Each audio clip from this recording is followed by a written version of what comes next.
Good morning, good afternoon, good evening, no matter where you are, no matter when you're looking at this webinar. Welcome to the Summa application webinar. We're actually on our third application webinar here, and as you can see, my setup has slightly changed. It looks a bit more festive because we are in the month of December, and of course we have our holidays. Looking around me, you see a lot of items that we've cut all on the F series, going from reindeer heads to Christmas trees to packaging. And that's where we are going to focus on today, packaging.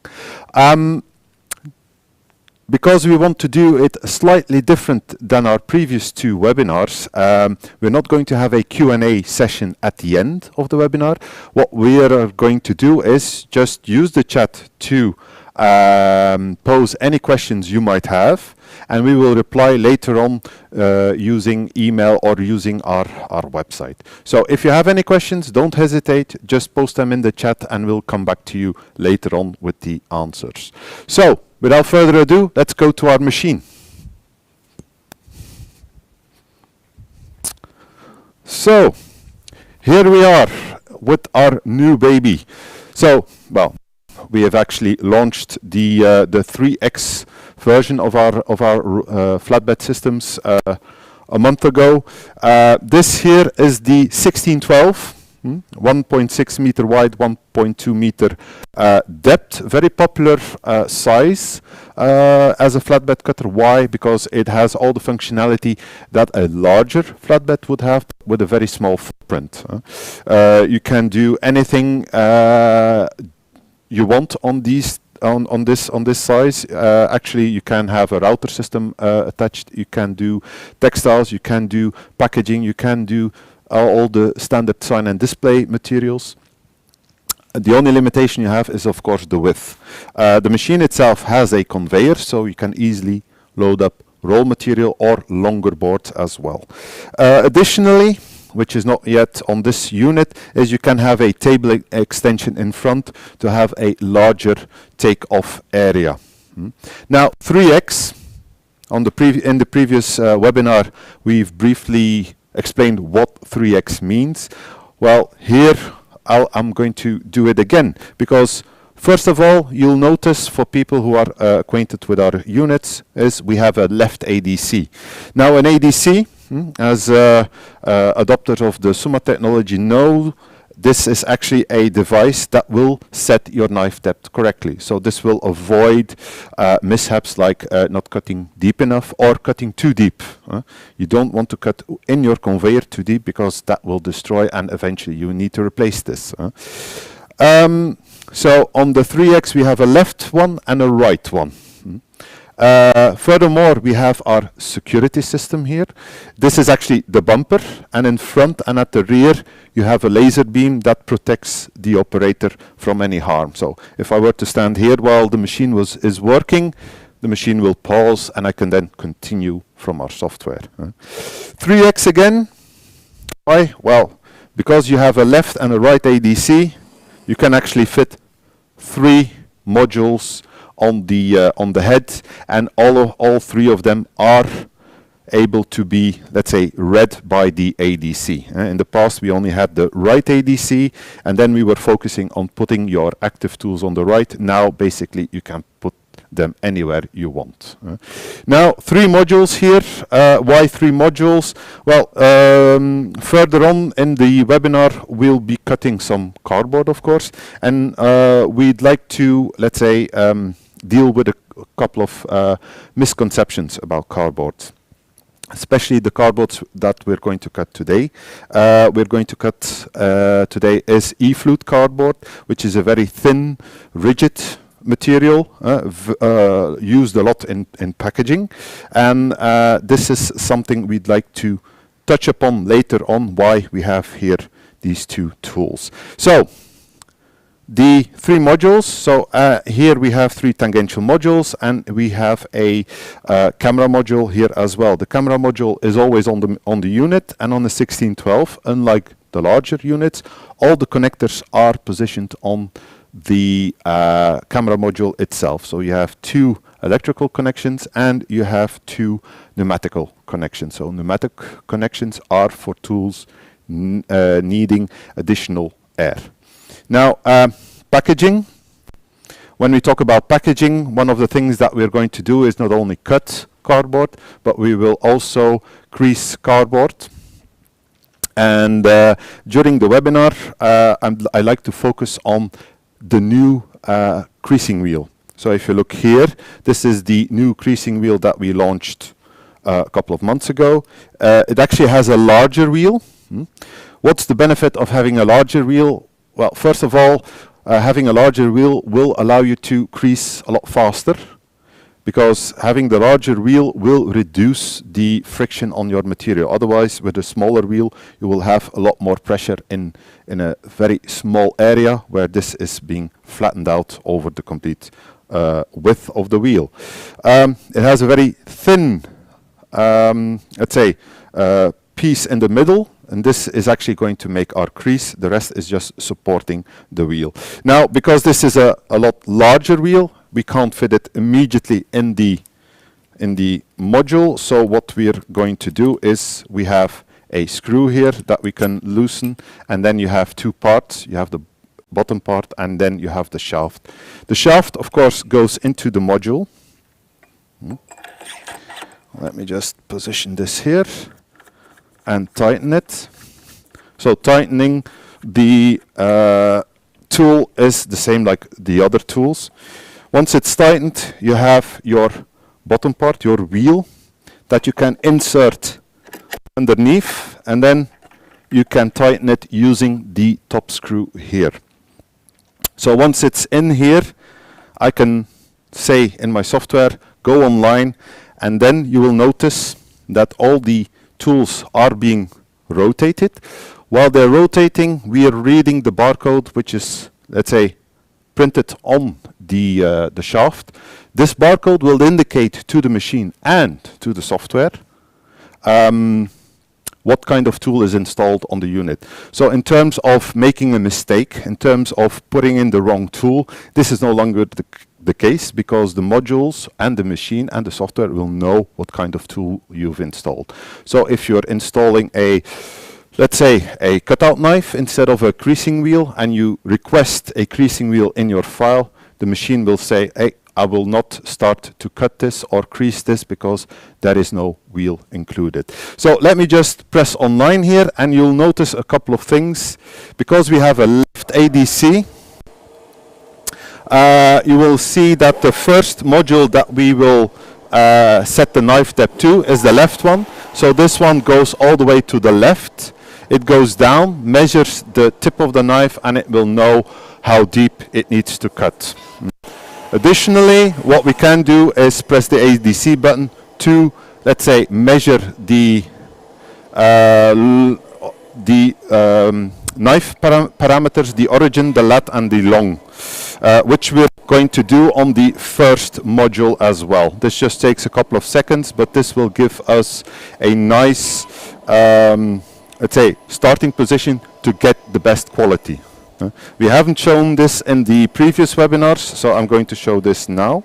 I'm just waiting until it's measuring the EOT, because the EOT, the first time it goes down, it's actually inactive.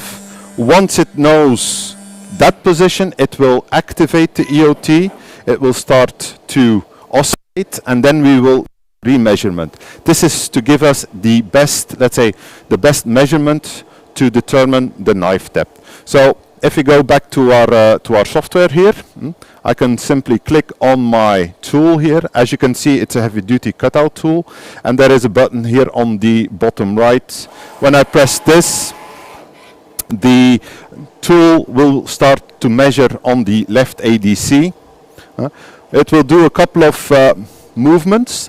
These movements are there to measure the size, geometry, and make of the knife itself. So this will take a couple of seconds. Once that is done, we can then start to continue.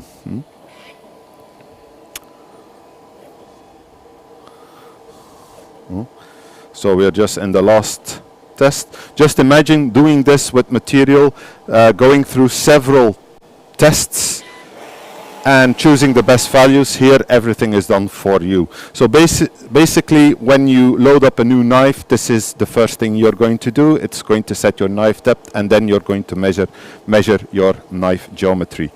Now, packaging. When we think about packaging, what's the first thing that most people think of? Yes, but I need a design. So in terms of design wise, you could go to a external company creating templates for you where you can put on graphics, or you can invest into what we call a template library. There are several out there. You can even buy them each separately. So if you want to have a specific box, you can just buy one box. Now what Summa does for you is give you access to a large library for free. So if we go to the software itself is called Packlip. So let me open up Packlip here. So Packlip, the only thing you need to do is register your unit or your machine on the website, and then you will be able to install this on your computer. There's no limitation on how many installs you do because they're all linked to that same unit. Now looking at the software itself, this is basically a database of different templates. So looking at these different folders, there are two very important ones, especially if we talk about packaging. Let me just quickly switch off the vacuum because otherwise this might interfere with me talking. So look here, these two folders are, let's say, for packaging interesting or important. It's Ecma and Fefco.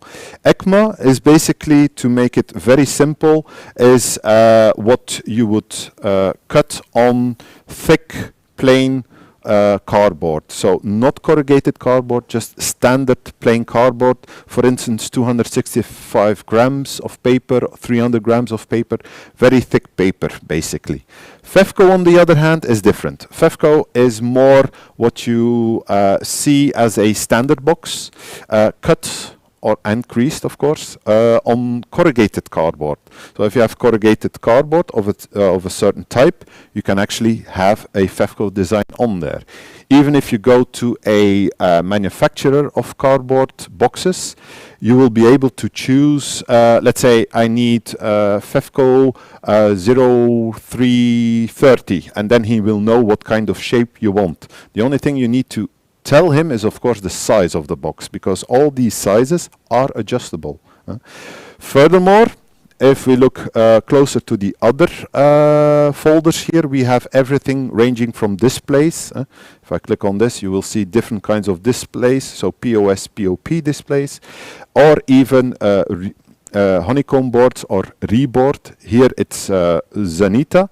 Zenita is a other manufacturer of a reboard type or a honeycomb board of an inverted corrugated cardboard, and then you will have then you will see several other designs, even nice sofas. You can try it out. The only thing is you will need to cut it using that type of material. Now going back to Fefco, because we're into packaging, it's the festive season, the season to be jolly, the season for gifts, of course. And I have several gifts that I want to, let's say, create boxes for. Now, if we look closely, we have a complete selection of boxes. I know which one I'd like. So if I go to the 400 series and specifically the 470, this is a box I like to cut because it looks nice. I don't need glue. Very important. I don't need glue to assemble it. This box just uses flaps that I can fold, bend, and of course make the box out of. So 470, if I click on the folder, you see two icons. The right one is a 3D representation. This is not using any graphics that you've created. This is just a 3D representation on how to make the box. So when I click on it, you will notice a 3D video starting, how to assemble the box. So this is just included in the software. The only thing you need to have is Adobe Reader on your computer. So once I'm at this level, I should know how to assemble the box. But this is not what I want, because I want to cut this. For this, I need to have the other icon. So let's go to the main folder, and I click on this one. And here you can see this is the template design. Now, the template design is, of course, showing me a box of a specific size. I want it slightly different. So if you look on the right hand side of the screen, all of a sudden my box changes, because when I hover over one parameter, it shows me what items are going to change. If you're a bit familiar with packaging, you will know that if you change the width of a box, it will have influence on other parts of the box. So because this is a completely parametric template database, you can actually start to adjust everything. So I need a box where I can fit in a item, which is about 20 centimeters by 10 centimeters high by 20 centimeters deep. So this is my box. This flap is, for my, let's say, personal opinion, slightly too big, so I'll slightly reduce it, and this adjusts my design completely. Now, this is my box template for this size. So the item I'm putting inside the box is going to be 20 by 20 by 10. Now, the only thing I need to do is select my type of cardboard, corrugated cardboard. So when I click on profile, you will see several levels. You see E, B, C, A. Well, these are basically the references for different kinds of cardboards. Looking at E, this is the thinnest cardboard available. You can add your own quite easily, but E equals 1.5 millimeter. So either you know the corrugation flute reference, or you know the thickness of your material. So in this case, I know I'm using E flute, which is nice material, very thin, very stable. And when I select this, the complete design has been added.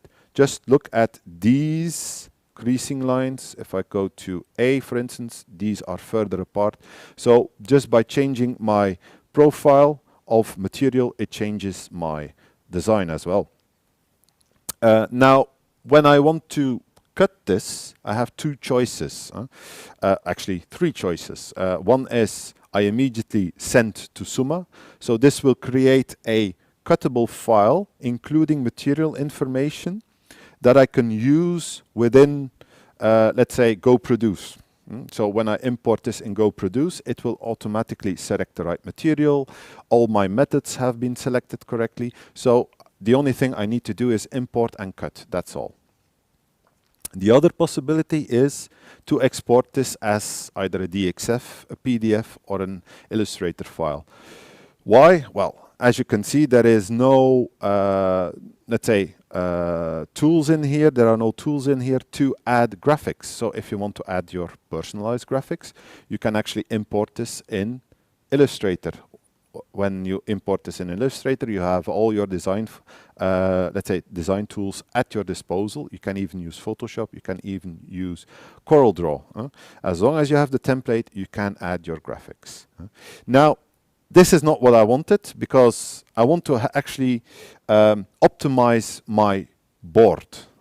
So left of this nice export icon, I have my layout icon. When I click on this, it will take my design and optimize it for my sheet size. So there are, I've already have 3 sheet sizes pre-configured. So when I select, for instance, 1600 by 1800, it will automatically recalculate and give me, okay, you can fit 4 designs on this. I can peruse through the other options. As you can see, it tries to nest everything slightly different, but it keeps giving me 4. I can change the spacing in between the different shapes as well. It immediately recalculates, and what I can do is I can export this as a PDF. Why as a PDF? Because when you do a nest like this, you generally are going to add, for instance, some graphics to it. I have another option here, because if you want to, let's say, have a specific yield of boxes from a sheet, when I click on number of rows and columns, by default it's 4 by 4, but I can change it to, for instance, 2 by 2. It gives me the best or the most fitting board size. So here you can see I need to have a board about 124 by 128 centimeters in size. And then this will give me the best yield without too much waste. Now, let's just go back to our predefined board, and I'll press PDF. So what I'm doing here is I'm going to save this as Holiday Jewel. No, sorry, that is my mistake. I didn't want to save this as Holiday Jewel. Yes, that's no problem.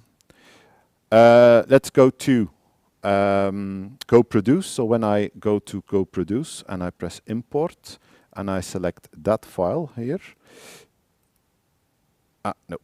When I select that file, my mistake, you will notice that it immediately generates my different methods. So I have two methods here. Because I'm not on cardboard, it just assigns different tools to it. The only thing I need to do before I output is, of course, select my material, and then I delete this sheet size, because it gives me the sheet size as well. This is just for a reference. Now, because I overwritten my file there, I just need to go back to my original design. So give me a moment. Here. You see, we're live. We sometimes make mistakes. So when so this will give me 4 boxes on my sheet, and it will cut and crease everything with the same tool. So it will take the same creasing wheel, and it will take the same cutting tool.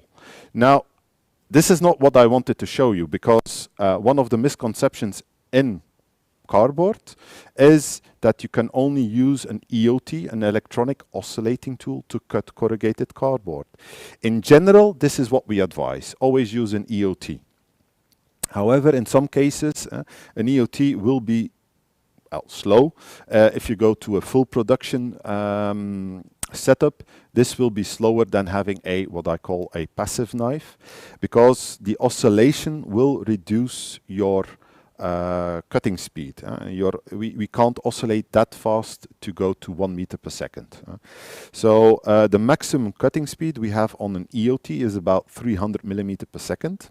If you go to a passive knife, this is 1 meter per second. So if you have let's say a high volume job that you need to finish very quickly, you can use a cutout knife.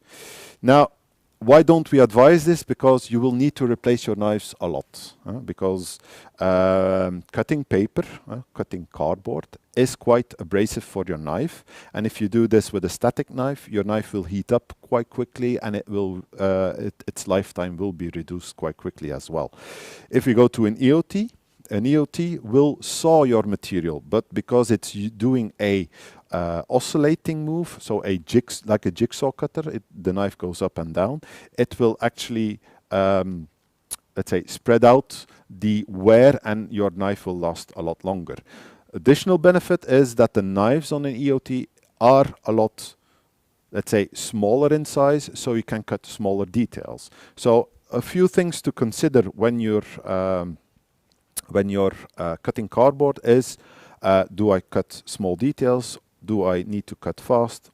Or what do I need to do?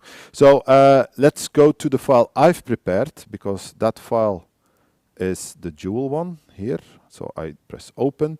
I just need to rotate this. Voila.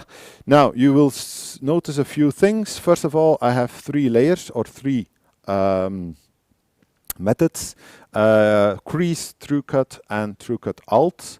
Because it's a PDF, I don't have material information. If it was a SGP file, I can automatically add that material. So the only thing I need to do now as an operator is select my cardboard. So corrugated cardboard, E-flute. All of a sudden I have all different tools assigned to the different methods. Looking closely, creasing will be done all with the same tool. However, cutting, the left one will be cut using a, let's hover over it, a heavy duty cutout, and the right one will be cut with an EOT. So before we, before we start to cut this, let's load up the material. So I go back to access control. In access control, I have this load button, and this will allow me to reposition my let's say beam or my cutting head. When I prefer to put it on the right rear. This is just personal preference. If I press start, it will move the beam to the back, and it will give me more than enough room to load up my board. So let me take my E-flute board, and it's a nice festive design on here, with some Christmas trees, some text, and some Christmas ornaments as well. This is, for some people, a print and cut job.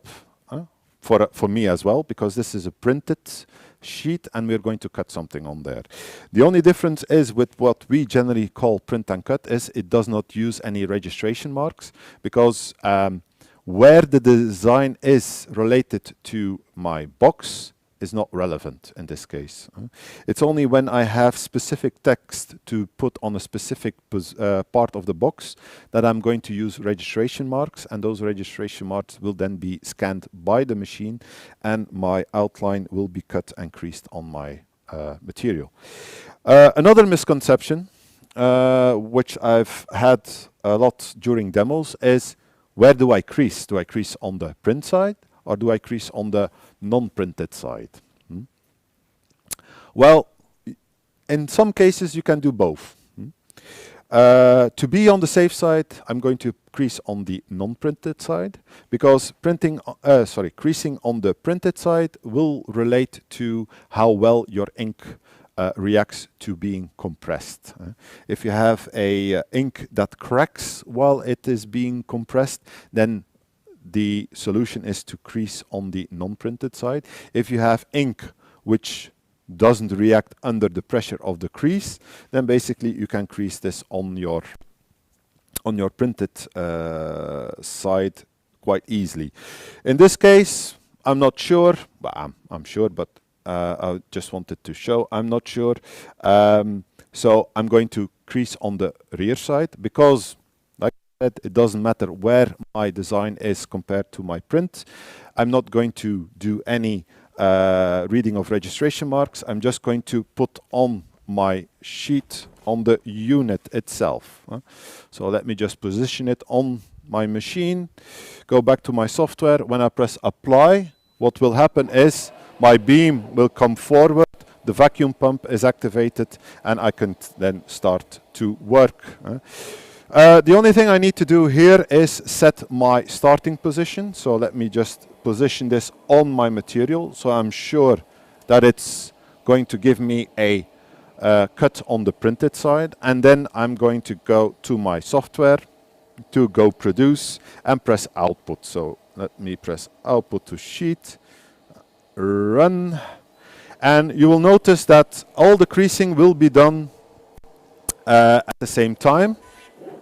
So for both boxes. So Go Produce will finish, let's say, that method first before going to the next method.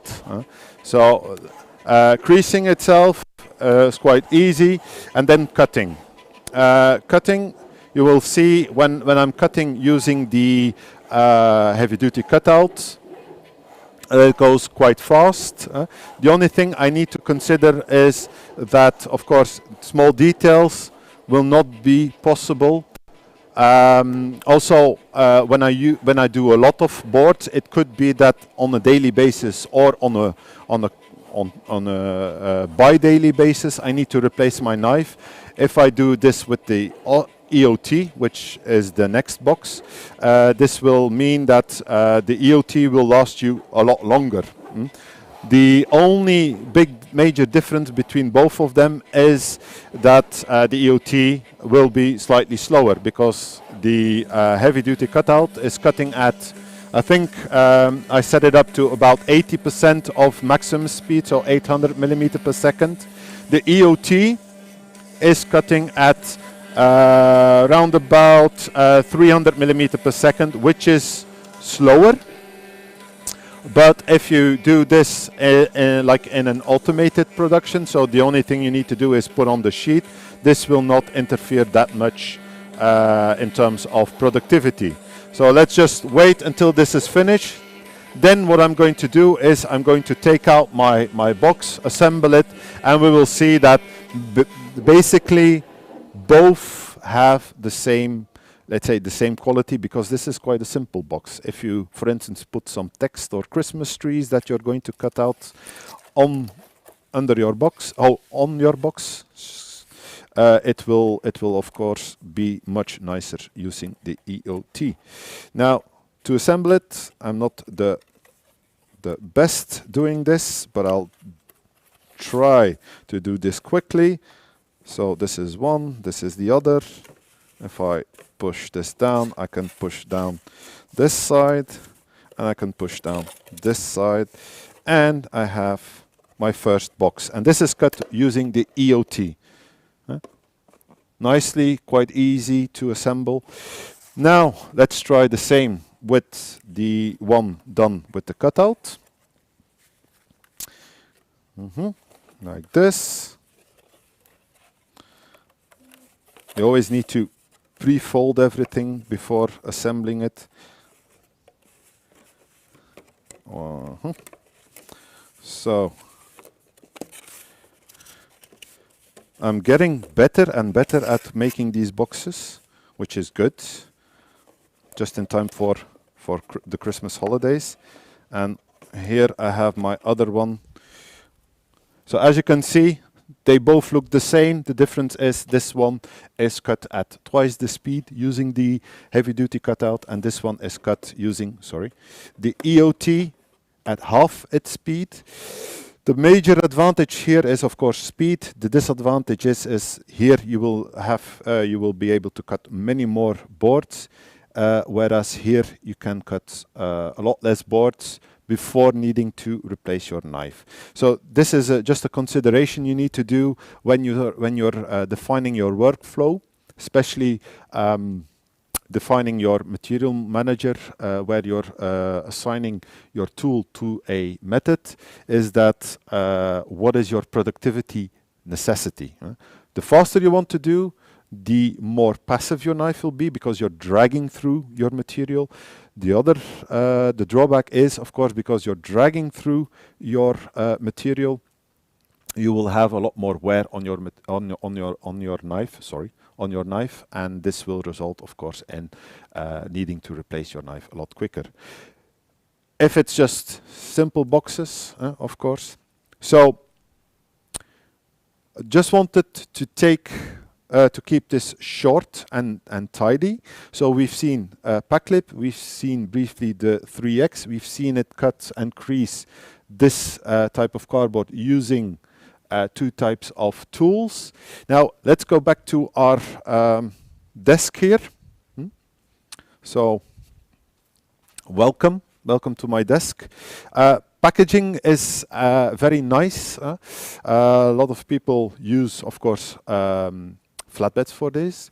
Another thing you can also do with packaging, which is quite popular, as you can see around me, all these Christmas trees are actually cardboard. Now, if I take this one, this is made out of a cardboard, honeycomb board. Could be some of the several known brands like Reboard or Be-Lite or Falcon board. All of these manufacturers provide these types of materials. They're quite sturdy, and you can make quite nice 3D designs out of them, either trees or even desks or chairs. So if you look at how it's cut, this is one, of course, we did earlier because we wanted to have already some trees.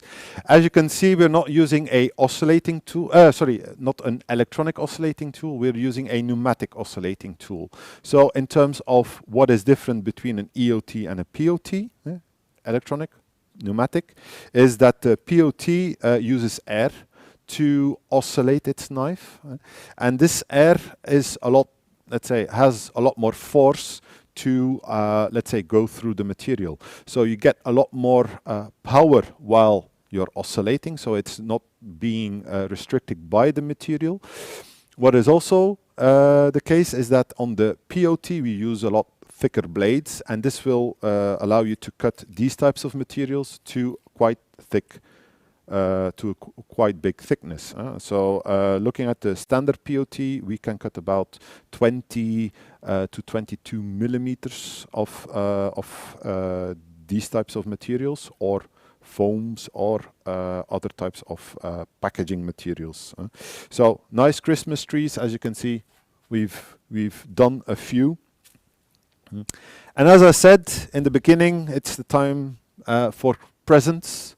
And of course, we have a nice machine here that can make all our presents. So that's what I wanted to introduce now, because not all of these boxes are empty. Most of them are full. So these two are specifically two boxes I wanted to show you, because these two have been fully produced, generated by our software and by our flatbed cutter here. So if I open this up, you will notice that in here we have a jigsaw puzzle, a 3D puzzle of a deer head. So if we look there on the wall, we will have the finished design of the deer head, something you will see in shops. So this is basically the full puzzle. You will see, or you will notice that it's not just thrown into the box here. I've actually made two smaller boxes for the smaller part, and then the larger pieces are held together by dividers. And all these, let me just take this one out so you can see the nice dividers here. All this has been made using Packlip, and of course using our machine. So this box, this is a perfect gift for people who are very into Christmas, who are very into this holiday and festive season, all of us of course. But there's somebody in marketing that is just crazy about this season, and this gift goes to her, so shh, don't tell her yet. That's one. And the other one is slightly different. This is not a deer head, this is not a bird, this is not a puzzle, because when we open this up, you will notice it is a nice gift package for a typical Belgian beer. Now, the funny thing is, we have the beer, but we do not yet have the glass. So I'm still waiting for the glass, but the design has already been made. So if we look at how this type of packaging is cut, so if we can start the video, this is made up out of 4 parts, as you can see here, and these 4 parts are cut in quite thick honeycomb board. So the honeycomb board you see here is 30 millimeters in size. Now we all know the specifications of the F-Series. The F-Series can only cut 25 millimeter, which is still the case. This is not a different unit. What is specific here is the tool that we are using. This is a POT. However, this is a POT-L. L stands for long knife. So the POT-L allows the operator to cut up to 40 millimeter of material using a POT. So nice for these kinds of applications where you're going to make some padding for packaging, or if you want to add foam to packaging, specifically to protect your materials. And because this is, of course, a nice gift of a liquid. We don't want the bottle to break, and we don't want the glass to break, which is coming, I think, tomorrow. So by adding these, I know if I put this in the mail, it will arrive at the destination without any damages. So this is an additional help or additional safety for the packaging. So looking at my box here, this is exactly the same box like the bigger one, only smaller, because in Packlip you can adjust the size, and if you do it correctly, this actually slides in. So how satisfying is that? It slides into the box and you have a nice finished box for a gift. And this, by the way, is for somebody else in marketing who does all our translations, and of course she's hell-bent on having a nice, quiet evening together with friends and drink something. However, in these pandemic times, we're not allowed, or we can't do this. So just to ease the pain, we just give her a gift of this. And yeah, we're basically at the end of the webinar. We've briefly touched on packaging. As you can see, packaging is not only boxes, it's also what is inside the boxes. So dividers, we saw that on with the deer head behind me, is also padding for your items that are going to be sent out. So additional protection so they don't break in transport. So all of these things can all be done by our F1612 or the other units as well. F1612 is just a nice, let's say, sized machine that is easily installed and easily integrated in a workflow because of its size. So we're at the end. So no Q&A session like on the previous webinars, but if you post them in the chat, or like I said in the beginning, post them in the chat, we'll come back to you with the answers. And then the only thing that is left to say is enjoy the holidays, keep it safe, stay healthy, and let's see each other in the new year with a new webinar, and who knows what we're going to do then. Stay safe. See you later. Bye.